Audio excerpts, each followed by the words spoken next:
Tafakari masahibu hayo ya zahanati ya Makurunge. Tuelekee sasa Njombe, ambapo mwandishi wetu ana taarifa isemayo mkuu wa mkoa wa Njombe Christopher Ole Sendeka ameahidi kuunda tume ya kuchunguza mgogoro uliopo kati ya wafanyakazi na uongozi wa kiwanda cha kuzalisha na kuchakata mazao ya misitu TANWAT kilichopo mkoani humo.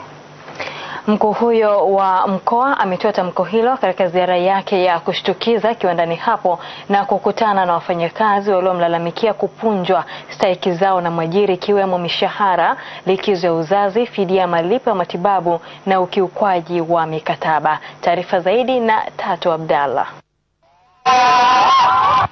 Ni wafanyakazi wa kiwanda cha kuzalisha na kuchakata mazao ya misitu mkoani Njombe, Tanganyika Watro Company TANWAT, wakishangilia baada ya kuona msafara wa mkuu wa mkoa wa Njombe Christopher Ole Sendeka ukiwasili kiwandani hapo. Katika hali ya kushangaza, kiwandani hapo hakukuwa na watawala, huku wengine wakijaribu kukimbia. Watafuta walipo, kama wako ofisini watafute vijana wao.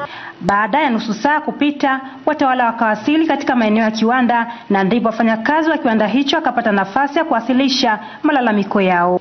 Mkataba huu ulionyesha kuwa kiwango cha chini cha mshahara wa kuanzia kitakuwa ni shilingi 350,000. Kwa bahati mbaya, baada ya mwezi mmoja tulinyang'anywa mkataba huo na kuanza kulipwa mishahara midogo kama 160,000. Yaani Edmund anatunyanyasa.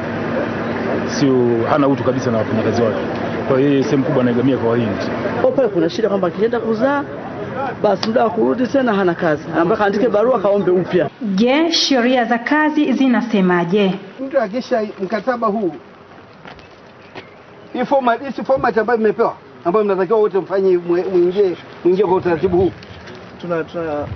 Hii ilikuwa ni kwa ajili tu ya SMATRA. Tuna mikataba ya kwetu. Ni nini SMATRA? Ni kitu gani? Ni kwamba bila SMATRA bila nini? Baba huyu wa kampuni hii, yeye huyu anayetoka kwenda huko, anaendesha gari kwenda huko nje ya mji huu, atalipwa 350,000.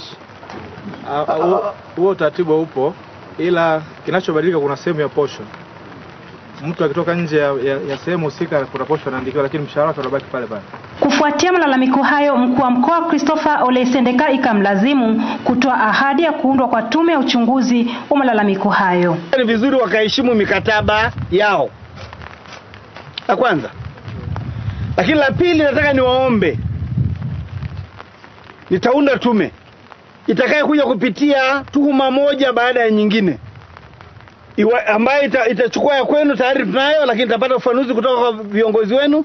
Lakini la pili, itataka maelezo kutoka upande wa pili. Hata hivyo, mkuu wa mkoa Ole Sendeka amewataka wafanyakazi hao kuwa watulivu na kuongeza ufanisi kazini. Yeyote atakayeongoza jahazi la kuhujumu kiwanda yoyote, RPC atamchukua na kumpeleka mahali panapostahili. Tunataka kiwanda hiki kizalishe, kiwe kiwanda cha mfano. Aidha, mkuu wa mkoa Ole Sendeka amekemea kitendo cha ubaguzi kilichoonyeshwa na wafanyakazi hao cha kupinga watu kutoka mikoa mingine kuajiriwa kiwandani hapo. Tatu Abdalla, TBC, Njombe. Bado nazidi kukukumbusha kwamba una fursa ya kututumia maoni yako katika ukurasa wetu wa Facebook wa TBC Habari.